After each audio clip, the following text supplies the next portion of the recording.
abagore babo n'abagabo babo. Imana ifite agahinda k'ubutinganyi bwibasiye ikiremwa muntu nk'ubwo ku bwanwa nk'ubwo Sodomu n'Igomora. Imana irambiwe ibinyoma by'abantu. Imana irambiwe kutubaha Imana. Imana irambiwe ingirwabwenge. Imana irambiwe imitima yononekaye ifite ubwicanyi, ifite ubusambanyi, ifite ubusinzi, ifite kujya mu bapfumu kuraguza guterekera. Abantu baratamba ibitambo by'abantu. Ibyo bintu Imana irabirambiwe, bizabyutsa umujinya w'Imana. Kandi reka mbabwire, nubwo mubona Imana icecetse, ariko ntabwo izahora iceceka iteka. Niko yavuze muri Zaburi ya 50:16. Haravuga ngo ariko umunyabyaha w'Imana iramubaza iti, wiruhiriza iki gushyira amategeko yanjye mu kanwa kawe, kwirenza amagambo yanjye? Kubonye umujura ufatana nawe, kubonye umusambanyi wifatanya nawe, wicara ushyira ibibi mu kanwa kawe, ururimi rwawe urema iby'uburiganya, urabeshya, uridari, uribona, urikaka, wishyira hejuru, ukora ibyambana ngo ariko ibyo byose urabikora ntakwihorera, kwibwira yuko mpanye nawe, ngo ariko Imana izaguhana. Ibishyira imbere y'amaso yawe uko bikurikirana. Hari igihe kizagera Imana kugira kabarore, ni wowe ubwirwa. Kandi ubutumwa bwiza bari kuvugwa, umuntu aratangira ngo wabatubwiriye. No, ni wowe uri kubwirwa, wowe nyine udukurikiye, uri kumva ubu butumwa. Imana irambiwe bwicanyi buri mu mitima y'abantu. Imana irambiwe Imana irambiwe amacakubiri. Imana irambiwe ubutinganyi. Imana irambiwe kuryamana n'amatungo. Imana irambiwe abantu basenga ibishushanyo mu mitima yabo, bakabyimika, bakabyikubita imbere, bakabiramya. Itegeko ry'Imana yabaho, ntukagira izindi mana mu maso hawe. Imana itugirire neza cyane. Imana itwegere, Imana idutabara. Kandi bari imfubyi n'abapfakazi, leta ziraha abantu akazi aho kugira ngo bagakore neza, ngo bakarya ruswa, bakarya imfubyi, bakarya abapfakazi. Ibiryo byatangwa bikaribwa n'abadakwiye kubiri. Inka zatanga zigahabwa abadakwiye kuzihabwa. Ibyo byose bibabaza Imana. Iyo udakora inshingano zawe bibabaza Imana. Imana ikicuza impamvu uriho. Imana ikicuza icyo yakuremeye.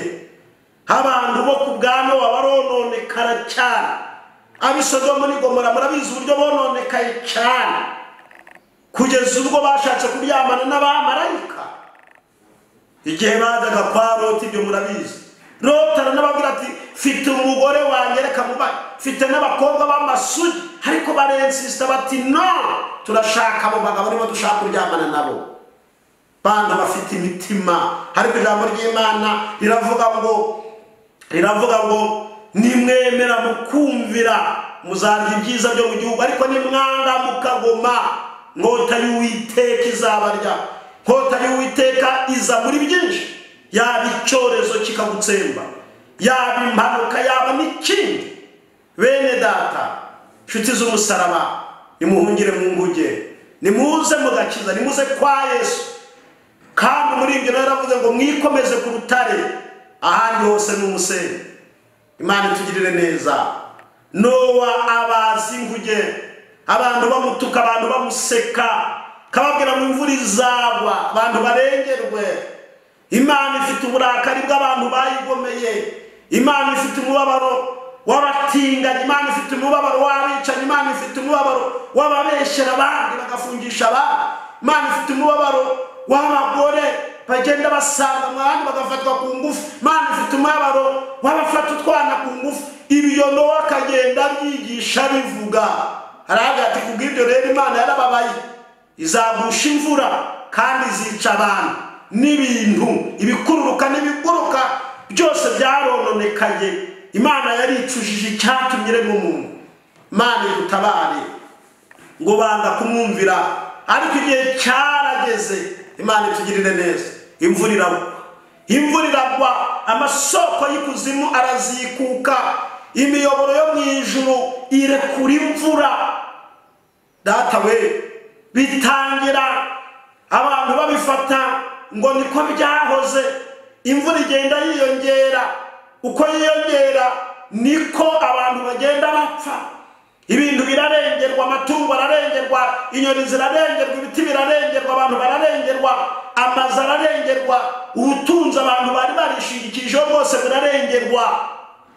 ngo nuko imvura igitangira kugutangiye kuba nyinshi ngo baragenda bajya ku nguge batangira gukomanga ariko igihe cyari cyarangiye.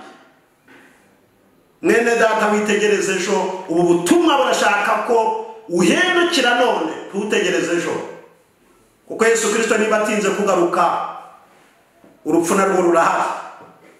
Ndagira ngo mbabwire amasanduku arabazwa buri munsi, amarimbi aracyahari, nabyo mubitekerezeho.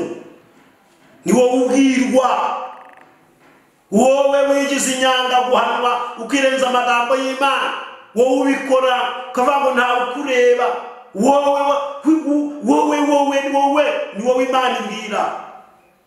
Ariko nanone haracyari ibyiringiro, ufite amahirwe akomeye kuba wumvishe ubutumwa bwiza, kuba wumvishe ko hari inkuge, haleluya, yitwa gakiza, ariyo Yesu Kristo, kugira ngo uze umuhungiremo, hunga umwuzure, hunga intambara, hunga ibyorezo, uhunga ubwo busambanyi bwibasiye inyoko muntu. Naratangaye cyane munsi umwe nigeze kugira iyerekwa, mbona ikuzimu harasamye hasohoka imbwa nyinshi, mbona ziraye mu bantu ku isi hose. Nuko umwuka w'Imana arambwira ngo ubwo ni ubusambanyi abadayimoni bazanye ku isi kugira ngo Imana irakarire ikiremwa muntu. Kandi ubusambanyi buragwiriye, ubusambanyi bumaze kugenda, bwageze n'ahera, bwageze mu batandi, bwageze mu bana, bwageze mu bikomangoma. Ubusambanyi ndetse bugenda bugira n'intera, aho abantu banga kuryamana n'abagore nibura ngo byumvikane, aho amashyirahamwe y'abatinganyi arahari mu bihugu bitandukanye, aho bahabwa n'ubuzima gatozi, imibiri yabo bayikoresha. Abantu bakaryamana n'amatungo, abantu bagasezerana n'imbwa, abantu bakaryamana n'inka, abantu bakaryamana n'ihene, abantu bakaryamana n'ingurube. Imana ikababara ikibazo ateze aba bantu mu by'ukuri koko ubwenge nabahaye bubahindukiye ubupfu. Nta mahoro y'umunyabyaha ni Uwiteka avuga. Ngo nuko imvura imaze kugwa tangira kwica abantu rutoya, ngo nuko abantu batangira kujya ku nguge ya Nowa, barakomanga bati Nowa dukingurire, dore imvura iraguye, dore birakomeye. Ariko Bibiliya iravuga ngo Nowa arababwira ngo ntabwo ari njye wakinze, inguge yari yamaze gukingwa. Imana itugire neza. Ndagira ngo nihute ngere ku musozo. Inguge yari yamaze gukingwa kuko Nowa Imana yari yamubwiye ngo nguhaye kubwira abantu